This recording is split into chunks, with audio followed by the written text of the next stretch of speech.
I tried to be the best mum I could be. I used to think about the little things and the big things, often at the same time. I used to worry if there was enough cucumber in your lunchbox. I used to worry if your French braid would be good enough for your gymnastics class. I worried about your maths. I worried about your friends. I wanted you to be happy. But most of all, I wanted you to be safe. And I thought I'd done everything that I needed to do to keep you safe.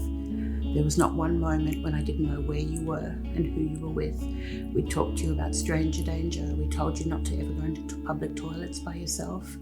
I thought that I had done everything I needed to do to make sure that no one ever hurt you. But I was wrong. I missed something really important. And I can't even remember the day when you tried to tell me about it.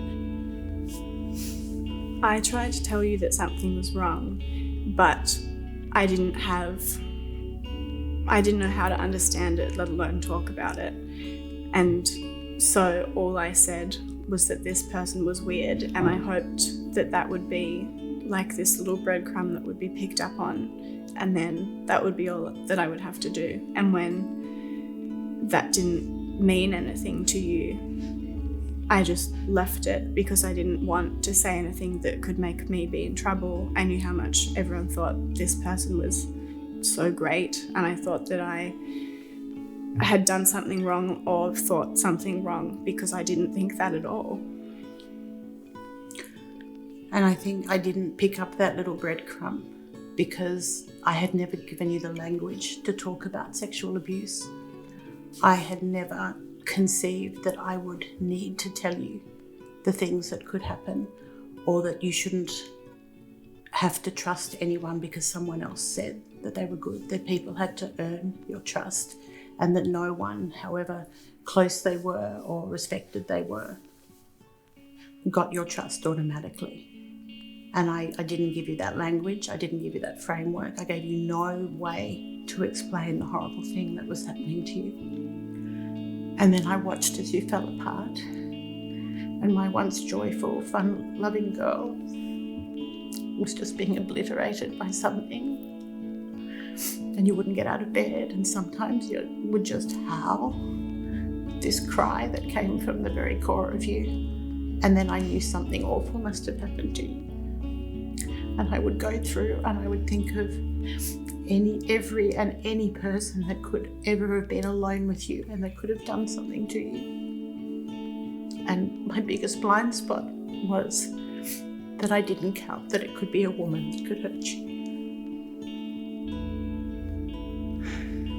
It impacted me, obviously, but the whole family. I can count on my hands how many times I've hugged you or Dad since it happened. Now we just do this finger touch instead of hugging because I want support and love, and I have it from you, but I feel unsafe still if it's anyone other than a peer who is near me.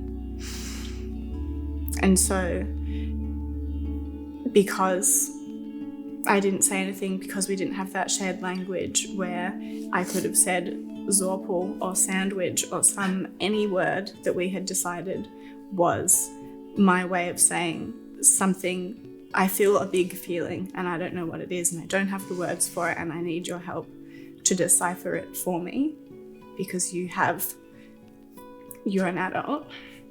Then it would have been really different, and I wouldn't have been around this woman for so long, and I wouldn't have kept getting hurt. No, and I'm so sorry that we kept you in such a dangerous place for so long.